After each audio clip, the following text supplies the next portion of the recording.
Good day mga idol, sa video ito pag-uusapan natin ang Magnolia Pambansang Manok Timplados at ang kanilang latest na lineup sa paparating na Commissioner's Cup. Tara pag-usapan natin.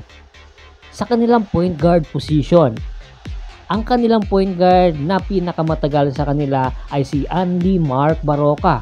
Sa height nitong 5'10", sa edad nitong 37 years old, ay ilang taon na lang ang ilalagi ni Mark Baroka para sa Magnolia. Kaya naman ngayon pa lang ay naghahanda na si Gio Halalon para sa nasabing role kung sakaling iiwan na ni Mark Baroka ang Magnolia at magretiro na ito. Sa height nitong 5'9", ang malaki potential nito na magiging superstar someday. Samantala si Polly, marami ang nagsasabi isang season na lang ito para sa Magnolia kung hindi pa magpapakitang gilas ay iti-trade na ito sa ibang team. At si Rom De La Rosa sa edad na 32 years old, marami na itong napagdaanan na semifinals at malaki na ang potential nito na dito na ito mamamalagi sa Magnolia. Jed Mendoza, 5'10", isang backup point guard ng Magnolia, 27 years old. At ang bakong acquire ng Magnolia na si David Morel sa edad na 26 years old. Sa height nitong 6'4", ang laruan nito ay power forward at guard na posible magpaangat sa kanyang laro. At si Calvin Abueva sa edad na 35 years old, ang height nito 6'3", isang power forward at ngayon ay hindi pa ito maisasama sa kanilang roster dahil mayroon iniindang injury.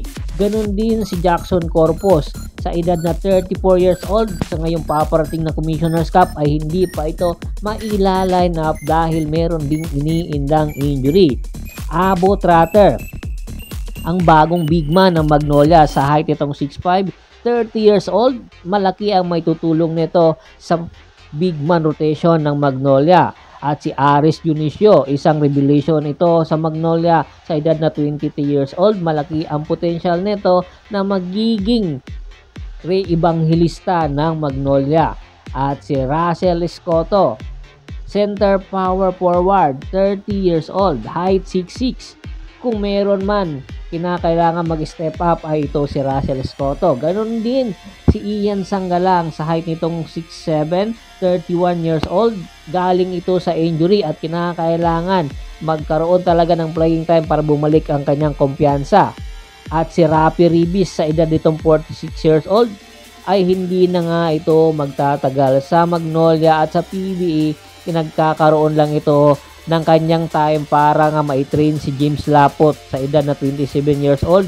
Kinakailangan pa ng isang season or isang taon ni Rafi Ribis para mahinog talaga si James Lapot sa Magnolia. At ang import ng Magnolia na si Tyler Bay sa height nitong 6'7", 25 years old, malaki ang potential na magiging isa ito sa mga favorite import sa paparating na PBA.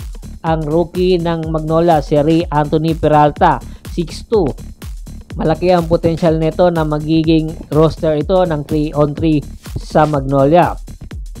Ganon din si Warren Bonifacio sa height nitong 6'5", 25 years old, ay magiging roster din ito or magkakaroon to ng spot sa 3-on-3 ng Magnolia Timplados. Si Christian Bunag, 6'6", center. Malaki rin ang potensyal na magkaroon ito ng tsansa na mapabilang sa roster ng 3-on-3 basketball ng Magnolia. Ito yung current at unofficial na lineup ng Magnolia. Depende sa meron silang papasuking trade or meron silang i-activate or in-activate sa kanilang lineup dahil nga sa injury. Kaya aabangan natin ang Magnolia Pambansang Manok Timplados sa paparating na Commissioner's Cup. Isa ito sa mga paborito ngayong team sa PBA. Ano sa tingin nyo? Makakabalik na nga ba sa finals ang Magnolia Timplados para sa Commissioner's Cup? Kompleto na or komento na sa baba ng video at pag-usapan natin yan. Once again, this is Percival Monteron at your service. Don't forget to subscribe my sports channel at don't forget to click the notification bell button para nga maging updated palagi sa kwentuhan. At bago pa man natin tapusin ang ating kwentuhan, shoutout muna tayo sa ating mga followers at subscribers kay Talolok Ponce, Yornel Belches, Anthony Laquialon, Kagawad Katsakino Dukusin ng Hagonoy, Bulacan, Ryan Pangilinan, Michael Pangilinan, Francis Aruta, at si Mr. Dennis Lagdaan. Marami pong salamat sa walang sawa niyong pagsuporta.